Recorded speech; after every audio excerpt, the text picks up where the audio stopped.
નમસ્કાર દર્શક મિત્રો, આપ નિહાળી રહ્યા છો મંતવ્ય ન્યૂઝ અને ગુજરાત એટ 10 સાથે હું જીત ગઢવી। સમાચારની શરૂઆત કરીએ તો મહત્વના સમાચાર હાલ ધોલેરા એરપોર્ટથી મળી આવ્યા છે। 3 થી 4 મહિનામાં શરૂઆત થઈ શકે તેવું દેખાઈ રહ્યું છે। કેન્દ્રીય મંત્રીએ મહત્વની જાહેરાત કરી છે। દેશનું પ્રથમ સિવિલિયન વિમાન ધોલેરામાં તૈયાર થશે। અદાણી એવિએશન સાથે કામગીરી હાલ ચાલુ જ છે। ધોલેરા વૈશ્વિક જોડાણ માટે હવે મહત્વપૂર્ણ બનશે તેવું પણ જણાવવામાં આવ્યું છે।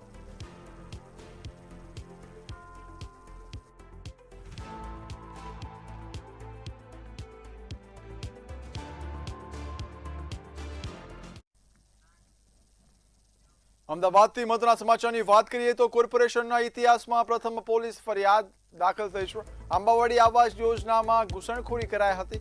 ગરીબોના મકાનોમાં અસામાજિક તત્વોએ પ્રવેશ કર્યો હતો। સીલ મારેલા મકાનના સીલ તોડી ઉપયોગ શરૂ કર્યો હોય તેવી ફરિયાદ દાખલ થઈ છે। તંત્રે નોટિસો પાઠવી છતાં ના માનતા આખરે ફરિયાદ નોંધાવી પડી છે। સેટેલાઇટ પોલીસમાં ફરિયાદ છે તે નોંધવામાં આવી છે।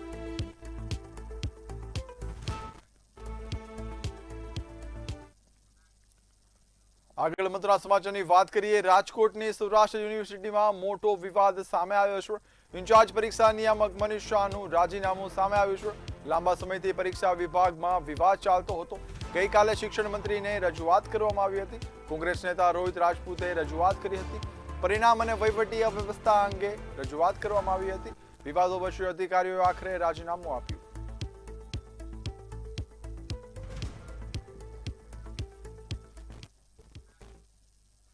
વડોદરાથી મહત્વના સમાચારની વાત કરીએ। ફ્લેટમાંથી યુવકનો મૃતદેહ મળી આવ્યો છે। કુબેર એક્સપ્રેસિવ 102ની ઘટના છે તે સામે આવી છે। આકાશ રવિ પાટીલનું અગમ્ય કારણોસર મોત નીપજ્યું છે। મિત્રના ફ્લેટમાં યુવક છે તે રહેતો હતો। વરણામાં પોલીસે તપાસ પણ હાથ ધરી છે। મૃત્યુનું કારણ જાણવા હાલ તપાસ છે તે ઊંડાણપૂર્વક શરૂ થઈ છે।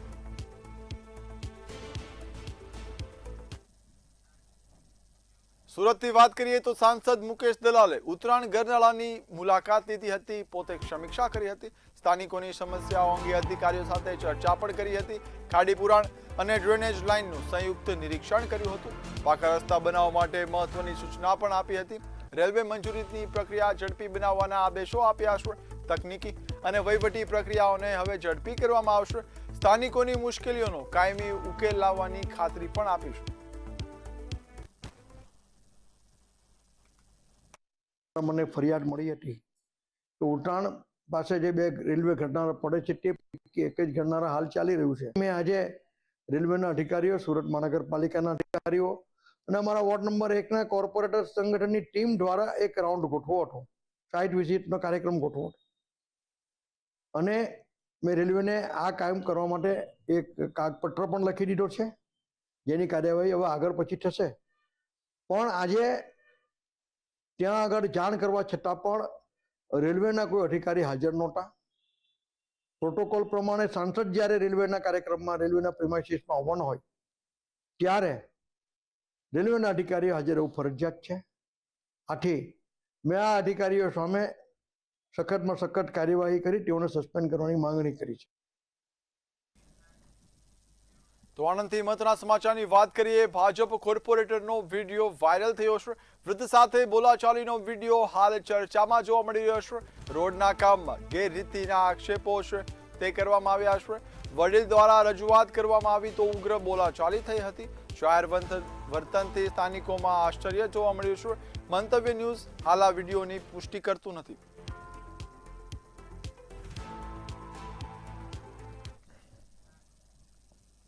ભાવનગરથી મહત્વના સમાચારની વાત કરીએ તો રથયાત્રા પૂર્વે મેગા પેટ્રોલિંગ છે તે હાથ ધરવામાં આવ્યું છે।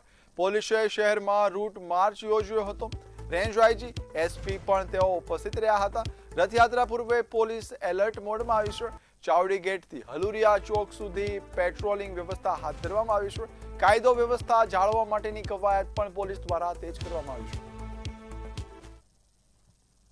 એક મેગા ફ્લેગ માર્ચનું આયોજન કરવામાં આવ્યું હતું। જિલ્લાના કલેક્ટરશ્રી, એસપીશ્રી અને અહીંયા ફાળવવામાં આવેલો તમામ બંદોબસ્ત આ ફ્લેગ માર્ચમાં જોડાયેલો છે। સુરક્ષાની વાત કરીએ તો અધિકારીઓ સહિત લગભગ 3000 જેટલા પોલીસ કર્મચારીઓ બંદોબસ્તમાં છે। 4 કંપની એસઆરપીની છે અને 1 કંપની સીઆઈએસએફની છે। સીસીટીવી સર્વેલન્સ કરવામાં આવી રહ્યું છે। ડ્રોન દ્વારા પણ સમગ્ર રથયાત્રાના રૂટ ઉપર નજર રાખવામાં આવશે. ભાવનગરમાં જે રથયાત્રા થાય છે, ગુજરાતની બીજી મોટી રથયાત્રા છે, એના પૂર્વ તૈયારીના ભાગરૂપે છેલ્લા ઘણા દિવસોથી પોલીસે સતત પેટ્રોલિંગ, કોમ્બિંગ સંવેદનશીલ વિસ્તારોમાં કરે છે અને સાથે સાથે કોમી એકતાના મેસેજ આપવા માટે સદભાવના રેલી, બ્લડ ડોનેશન એવા પણ આયોજન કર્યું છે. અમે એક મેગા ફૂડ પેટ્રોલિંગનું આયોજન કર્યું છે અને એ જે છે એમાં બધા જેટલા પણ પોલીસ કર્મચારીઓ છે, CSFના કર્મચારી અધિકારી બધા જોડાના. આ બધું જે છે અમારા માનનીય IG સાહેબના માર્ગદર્શન હેઠળ બધા કરવામાં આવશે. હવે નજર કરીશું અન્ય સમાચાર પર. તો હવામાન વિભાગના જણાવ્યા મુજબ હાલ રાજ્યમાં ભારે વરસાદ લાવે તેવી કોઈ મજબૂત સિસ્ટમ સક્રિય નથી. આગામી 7 દિવસ દરમિયાન રાજ્યમાં સામાન્યથી મધ્યમ વરસાદની આગાહી કરાઈ છે. તારીખ 16 જુલાઈએ અમદાવાદમાં સામાન્ય વરસાદની શક્યતા છે. અત્યાર સુધી રાજ્યમાં સરેરાશ કરતા આશરે 25% ઓછો વરસાદ નોંધાયો છે.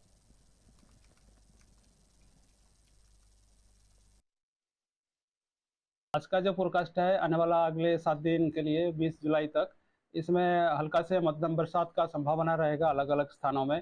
मेनली अभी जो अगले 2 दिन तो दक्षिण गुजरात की जो जिलाएं है इसमें बारिश रहेगा, हल्का से मध्यम बरसात. उसके आगे 16 तारीख से लेकर उत्तरीय जिला में भी हल्का से मध्यम बरसात का संभावना रहेगी.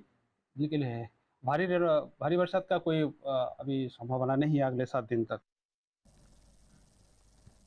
અમદાવાદની 149મી જગન્નાથ રથયાત્રાને હવે ગણતરીના કલાકો બાકી રહ્યા છે. રાજ્ય સરકાર અને પોલીસ તંત્ર દ્વારા સુરક્ષા અને વ્યવસ્થાની તમામ તૈયારીઓ પૂર્ણ કરાઈ છે. નાયબ મુખ્યમંત્રી હર્ષ સંઘવીએ રૂટનું નિરીક્ષણ કર્યા બાદ જણાવ્યું કે રથયાત્રા માત્ર ધાર્મિક નહીં પરંતુ અમદાવાદના સૌહાર્દ અને એકતાનું પણ પ્રતીક છે. આ વર્ષે આધુનિક ટેકનોલોજી સાથે ચુસ્ત પોલીસ બંદોબસ્ત પણ ગોઠવાયો છે.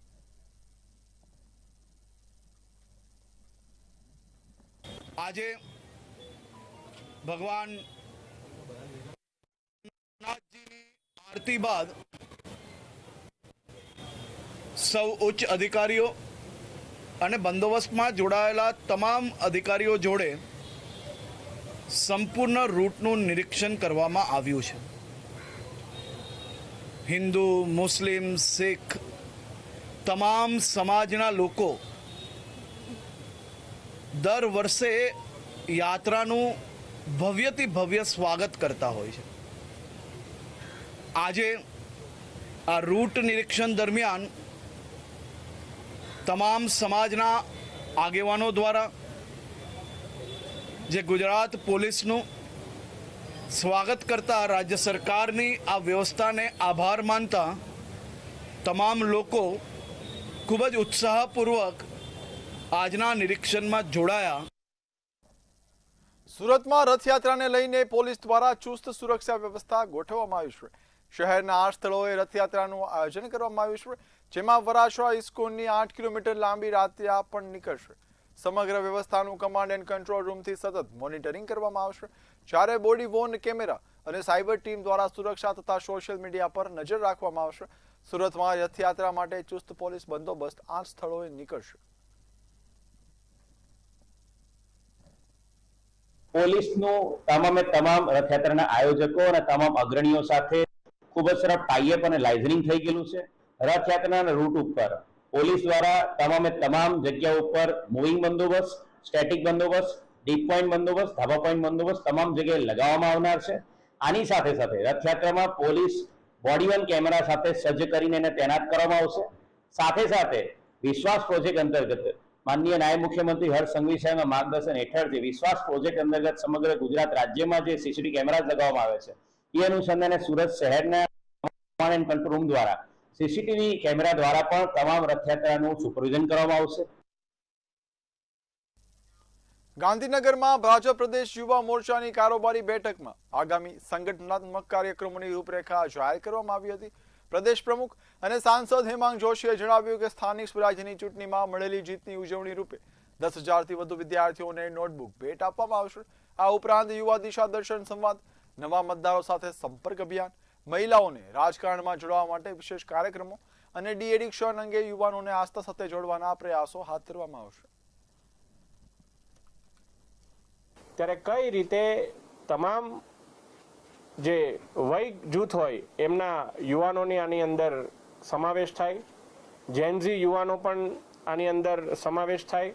સાથે સાથે આ વખતે યુવા મોરચામાં મંડળ સ્તર સુધી મહિલાઓની પણ એક સંગઠનના કાર્યકર્તા તરીકે નિમણૂક કરવાનું જે અભિગમ એ અમારા માનનીય પ્રદેશ અધ્યક્ષ શ્રી જગદીશ વિશ્વકર્માજીએ જ્યારે અપનાવ્યો છે ત્યારે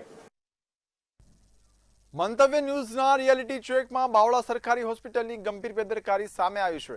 જર્જરિત ઇમારત, છતમાંથી પડતા પોપડા, ગંદકી અને ખુલ્લામાં પડેલો બાયોમેડિકલ વેસ્ટ જોવા મળ્યો છે. વપરાયેલી સિરિંજ અને ઇન્જેક્શનના ઢગલાથી ચેપજન્ય રોગો ફેલાવાનો ભય વ્યક્ત થયો છે. આરોગ્ય વિભાગના નિયમોના પાલન સામે પણ અનેક સવાલો આવ્યા છે.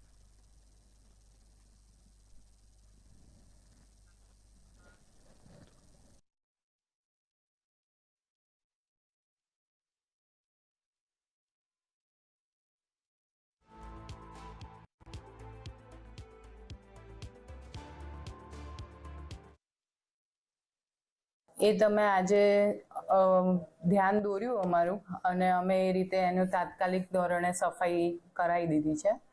એટલે હવે આગળ અમે જોડે ધ્યાન રાખીને કરાવતા રહેશું. હોસ્પિટલમાં અંદર છે અને પોપડાઓ પડી રહ્યા છે. હા, એટલે એકચ્યુઅલી અમારે આ બિલ્ડિંગ જૂની છે CHC ની, અને અમારે સામે નવી બિલ્ડિંગ બને જ છે ઓલરેડી, અને એ 4-5 મહિનામાં બનીને રેડી થઈ જશે. એટલે અમારે શિફ્ટ થવાનું જ છે ત્યાં આગળ. એટલે એનું સોલ્યુશન બી આવી જશે ધીમે ધીમે. પાછળ બાયોમેડિકલ વેસ્ટના સિરીજ ખુલ્લી પડી હતી, એ બાબતે તમે શું કહેશો? હા, એટલે બાયોમેડિકલ વેસ્ટ વાળા ભાઈ છે ને 3 days a week લેવા આવતા હોય છે. એટલે પણ એ ખુલ્લી પડી હતી, એ અમારી ભૂલ કહેવાય. અમે એને તાત્કાલિક બધું સાફ કરાવી અને ભરાવડાવી લીધી છે, અને હમણાં બાયોમેડિકલ વાળાને ઇન્ફોર્મ બી કરી દીધું છે, એ લઈ જશે. હું બાવળા PHCમાં દવા લેવા માટે આવ્યો હતો પેટનો દુખાવામાં. અહીંયા બધી સારી અને સ્વસ્થ સુવિધા છે. અહીંયા ડૉક્ટર હાજર હોય છે, આમ સારી સારવાર કરવામાં આવે છે. શું કામે અહીંયા છો અત્યારે આપણે? દવા લેવા. ડૉક્ટર હાજર હોય છે. કેવી સારવાર કરવામાં આવે? સારી કરે. જે રીતે વાત કરવામાં આવે તો બાવળાના સરકારી હોસ્પિટલની મંતવ્ય ન્યૂઝ દ્વારા રિયાલિટી ચેક કરવામાં આવી હતી. રિયાલિટી ચેક દરમિયાન સ્વાસ્થ્યમાં અનેક ખામીઓ સામે આવી હતી.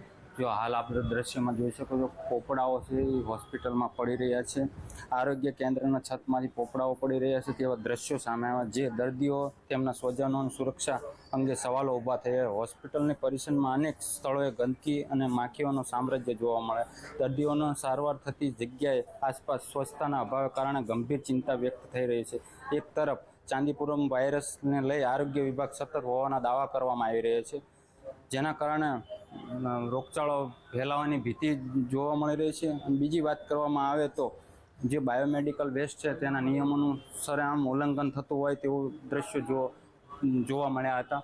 આપ દ્રશ્યોમાં જોઈ શકો છો કે જર્જરિત હાલત છે, જે દર્દીઓના મોતના ભય વચ્ચે જ્યાં આમ દવા લેવા ઊભા હોય તેવા પોપડાઓ ઉપર પડી રહ્યા છે, અને ગંદકીઓ સામે આવી હતી જેવા પ્રશ્નો અનેક સવાલો ઉઠી રહ્યા છે. શું આરોગ્ય બાબતે કોઈને ચિંતા નહીં હોય તેવા એક સવાલો ઉઠી રહ્યા છે. મંતવ્ય ન્યૂઝ, મુકેશ તલવાણીયા, બાવળા. જૂનાગઢના ભવનાથ વિસ્તારમાં એક આધેડની માર મારી હત્યા કરવામાં આવતા ચકચાર મચી હતી. મૃતક છેલ્લા 7 વર્ષથી ભવનાથમાં એકલા રહેતા હતા. અગમ્ય કારણોસર 3 શખ્સોએ હુમલો કરી તેમની હત્યા કરી હોવાનું સામે આવ્યું છે.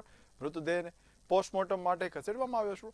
પોલીસે ફરિયાદ નોંધી સમગ્ર મામલે તપાસ શરૂ કરી છે અને પૂછપરછ માટે 3 શખ્સોને રાઉન્ડ અપ કર્યા છે. મારા ભાઈનું નામ છે ભરતભાઈ જીવાભાઈ મકવાણા, અને અત્યારે 5-7 વર્ષથી આ ભવનાથમાં રહેતો. બરોબર, એની માટે હું બનાવ બન્યો એ અમને પોલીસે અમને એવી જાણ થઈ કે જુનાગઢ સિવિલ હોસ્પિટલમાં તમારા ભાઈ છે ભરતભાઈ. 3 વાગે અમને આ જાણ થઈ.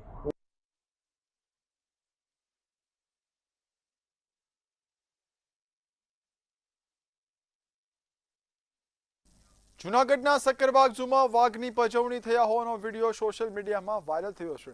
પ્રવાસીએ વાઘના વાંજરામાં કપડું ફેંકી તેની પજવણી કરી હતી. સમગ્ર મામલે ઝૂ પ્રશાસન દ્વારા તપાસ હાથ ધરવામાં આવી હતી. સમગ્ર મામલે દેવા શિરોડિયા અને બાબુલાલ શિરોડિયા નામના શખ્સોની ધરપકડ કરાઈ છે. આ ઘટનામાં ઝૂમાં વન્ય પ્રાણીઓની સુરક્ષા અંગે સવાલો ઉભા કર્યા છે.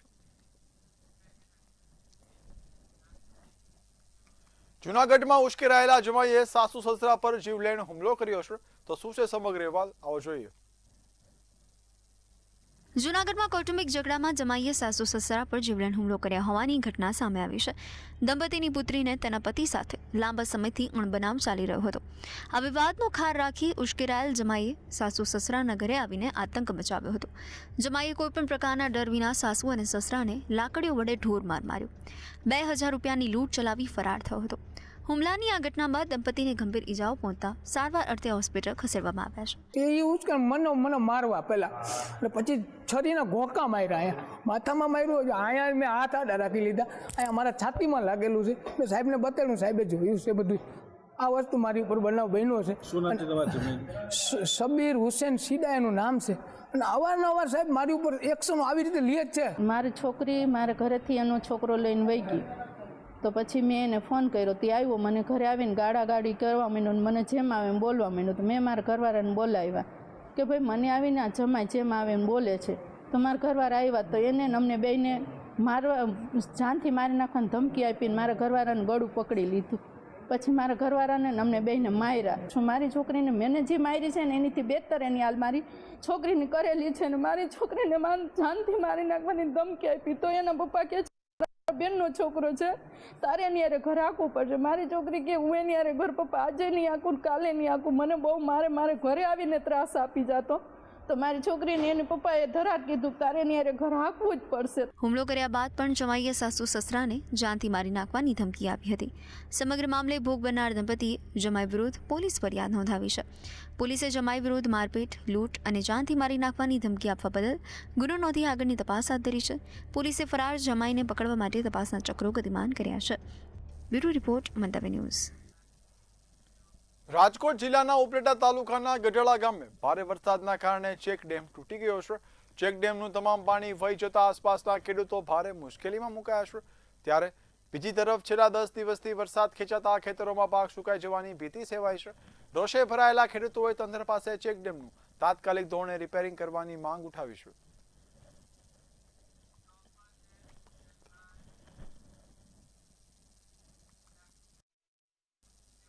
વડોદરાના ડેસર તાલુકાના શિહોરા રાણીયા ચોકડી ખાતે પશુપાલકોએ અનોખો વિરોધ નોંધાવ્યો છે.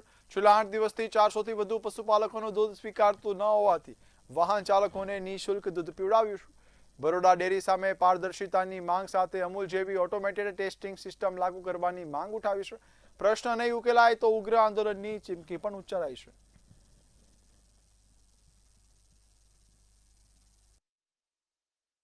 અમૂલ ડેરી જતું એ દૂધ અમૂલના ડેરી બંધ કરાવી દીધું, ઓર્ડર જ ના આપ્યો. અચાનક અમને કોઈ પ્રમાણપત્ર કરાયું નહીં, અચાનક દૂધ બંધ કરાવી દીધું. અમારો ઘર ખર્ચો, છોકરાની ફ્રી, બધું પશુપાલકો પેસોમી ચાલી આવે છે. અહીં બરોડા ડેરીમાં અમારા ભાવ હલતા નહીં. લીટર દૂધના તઈ 80 રૂપિયા મળે, સહી 40 રૂપિયા મળે. અમૂલ ડેરીમાં 22% દૂધ આલે, સહી ગાડી 7% તો અમે કઈ રીતે ભરીએ? તમારી શું માંગણી છે? અમારી આંદોલન ચાલુ રહેશે. આજે તો બધાને દૂધ પીવડાવ્યું છે, કાલે તમે બરોડા ડેરીમાં ડોલકા લઈને જઈશું. અમે આજે 10 દિવસથી અમે આનો વિરોધ કરી રહ્યા છીએ, પણ આજે અમે કંઈક અલગ રીતના અમે વિરોધ પ્રદર્શન કર્યું કે અહીંયા આગળ જે અવર જવર કરવાના જે ગાડીઓ અને જે સાધનો જતેલા એ લોકોને અમે દૂધ પીવડાવીને અને અલગ વિરોધ કર્યો છે. વિરોધ કરવાનું કારણ? વિરોધ કરવાનું કારણ એ જ કે આજે 10 દિવસથી અમારા 6 તારીખથી અમૂલ ડેરીની અંદર, અમૂલ રાણીયા ડેરીની અંદર દૂધ જતેલું પણ ત્યાંથી બંધ કરવામાં આવ્યું છે. ફેડરેશને એવો નિયમ લીધો છે કે ભાઈ તમે બીજા સંઘનું દૂધ અહીંયા આગળ તમે ના આપી શકો. આપણી માંગણી સંતોષે શું કરશો? અમારી જો માંગણી સ્વીકારવામાં નહીં આવે તો પહેલા તો હું બરોડા ડેરીની એક જ વસ્તુ કહીશ કે મારા જેટલા બી અહીંયા આગળ 400 પશુપાલકો છે, આજે નહીં હાલે કાલે પણ તમે બરોડા ડેરીની અંદર દૂધ નહીં જ આપે તો નહીં જ આપે. બરોડા ડેરીના જે ગ્રાહકો છે એમને ન્યાય સાચું મળવો જોઈએ. અત્યારે આ પશુપાલન પર જેનું જીવન નિર્ભર છે, આજે 8 દિવસથી એ લોકોનું દૂધ બંધ થઈ ગયું છે. તો અત્યારે ઘાસચારો, ખાંડ પાન આ બધું કઈથી પૂરું કરે? તો આજે 10 દિવસથી દૂધ બંધ કરી દીધું, ભેંસોને કઈ રીતે લોકો ઊભી રાખે? અને હવે આગળ જે પગલું ભરવાનું છે એના વિશે હું કહેવા માંગુ છું કે હવે આ જે અમૂલ ડેરીની અંદર જે ભાવ મળી રહ્યો છે એ જ પ્રમાણે અહીંયા બરોડા ડેરીની અંદર ભાવ મળશે તો આ ગ્રાહકો બધા ચોક્કસથી દૂધ ભરશે અને યોગ્ય વળતર મળવું જોઈએ ને મળવું જોઈએ. સુરતના ડિંડોલી વિસ્તારમાં ભારે વરસાદ બાદ પૂર જેવી સ્થિતિ સર્જાઈ છે. સ્થાનિકોના જણાવ્યા મુજબ ખાડી પર સ્કૂલનું બાંધકામ થતા વરસાદી પાણીનો નિકાલ અટક્યો છે, જેના કારણે અનેક સોસાયટીઓ અને ઘરોમાં પાણી ઘૂસી ગયા છે. પાણી ભરાવાથી રહીશોને ભારે આર્થિક નુકસાન વેઠવું પડ્યું છે. ઘટનાને લઈને સ્થાનિકોમાં તંત્ર સામે ભારે રોષ ફેલાયો છે. આ વિસ્તારમાં પાણી ભરાયા. ખાડી પહેલાં આમ હતી. અમે લગભગ ડિંડોલીમાં રહેવા આવ્યા અમારા 14 થી 15 વર્ષ થઈ ગયા. અમે ક્યારેય ઉમા ચોક આગળ પાણી જ જોયું નથી. ઘૂંટણ સુધા બી પાણી અમે ત્યાં નથી જોયા. અને પહેલાં ખાડી આમ હતી, પછી દીપ દર્શનના મેદાનમાં જે ખાડી અંડરગ્રાઉન્ડ કરી નાખી એ લોકોએ, તો એ ગેરકાયદેસર બાંધકામના લીધે, અને બીજું કે ત્યાં આટલો બધો ભ્રષ્ટાચાર કર્યો, અધિકારીઓ કોના પાપે એને અંડરગ્રાઉન્ડ કરી.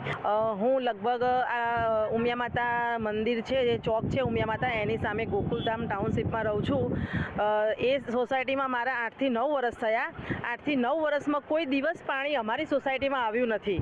આજે આ વખતે પહેલી વાર આવ્યું, અને પહેલી વાર આવ્યું એટલે ઘણા બધાને નુકસાન થયું. જો વારે વારે આવતું હોય તો બધા પોતે ચેતી જાય અને પોતાનો દુકાનનો સામાન છે કે જે બી કોઈ સામાન છે, જે પણ કંઈ બગડતું હોય એ એમની કોઈ બી જગ્યાએ ખાલી કરી દે દુકાન. પણ પહેલી વાર આવ્યું અને એટલું ફાસ્ટમાં પાણી આવ્યું કે કોઈને ચાન્સ જ નથી મળ્યો કે સામાન એમનો ત્યાંથી લઈ શકે. સુરતના લિંબાયત વિસ્તારમાં ખાડીપુરના કારણે ભારે તારાજી સર્જાય છે. પૂરના પાણી ઓસરી ગયા બાદ પણ સ્થાનિકો હજુ સુધી કોઈ સહાય ન મળતા લોકોમાં ભારે રોષ ફેલાયો છે. રોષે ભરાયેલા લોકોએ તાત્કાલિક સહાયની માંગ સાથે લિંબાયત ઝોન ઓફિસ ખાતે વિરોધ પ્રદર્શન કર્યું હતું. પૂરગ્રસ્તોએ સરકારી સહાયના નિયમો સામે ભારે અસંતોષ વ્યક્ત કર્યો છે. લોકોનો આક્ષેપ છે કે વહીવટીતંત્રે મુશ્કેલીના સમયે મદદ કરવામાં નિષ્ફળ રહ્યું છે. જો માંગ સ્વીકારવામાં નહીં આવે તો ઉગ્ર આંદોલન કરવાની ચીમકી ઉચ્ચારવામાં આવી છે.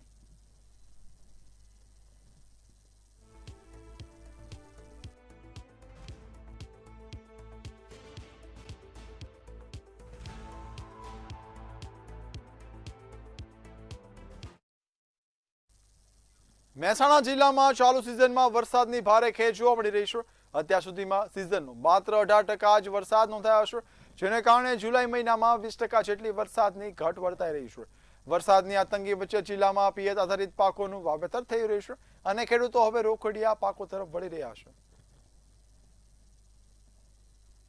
મહેસાણા જિલ્લામાં ચાલુ સાલે વરસાદની વાત કરીએ તો સરેરાશ વરસાદ 737.40 મિલીમીટર થતો હોય છે સિઝનનો, જેની સામે અત્યાર સુધીમાં 139.50 મિલીમીટર એટલે કે 18% જેટલો વરસાદ થયેલો છે.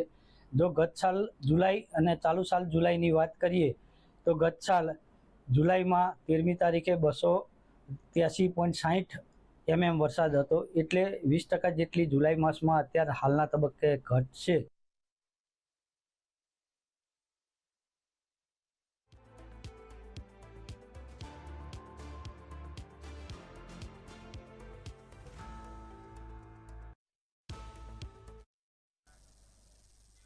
આગળ મહત્વના સમાચારની વાત કરીએ તો સમાચાર મહેસાણાથી મળી આવ્યા છે, જ્યાં ખેરવા લૂંટ કેસમાં એક આશ્ચર્યજનક વળાંક છે તે સામે આવ્યો છે. વાત કરીએ મહત્વના સમાચારની, મહેસાણાથી સમાચાર મળી રહ્યા છે. ખેરવા લૂંટ કેસમાં નવો વળાંક આવ્યો છે.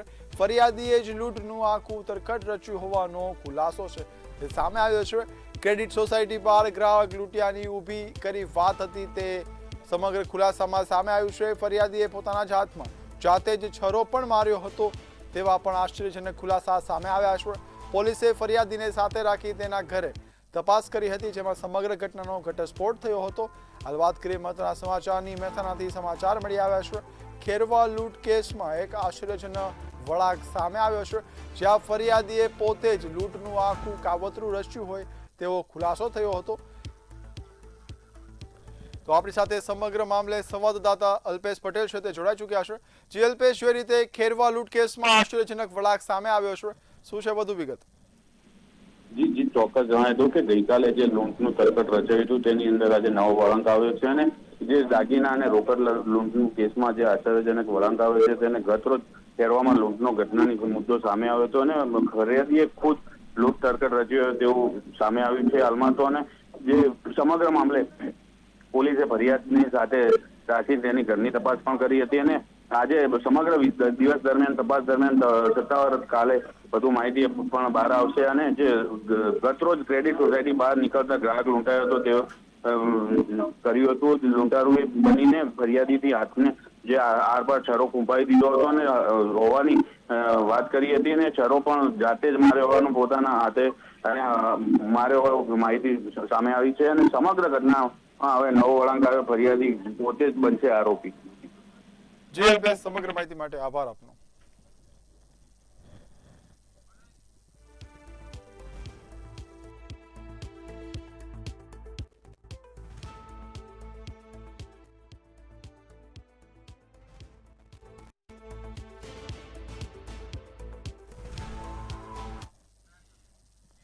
તો ગુજરાતી 10 માં હાલ બસ આટલું જ. હવે નિહાળો ઝડપી સમાચાર મંતવ્ય એક્સપ્રેસમાં. નમસ્કાર.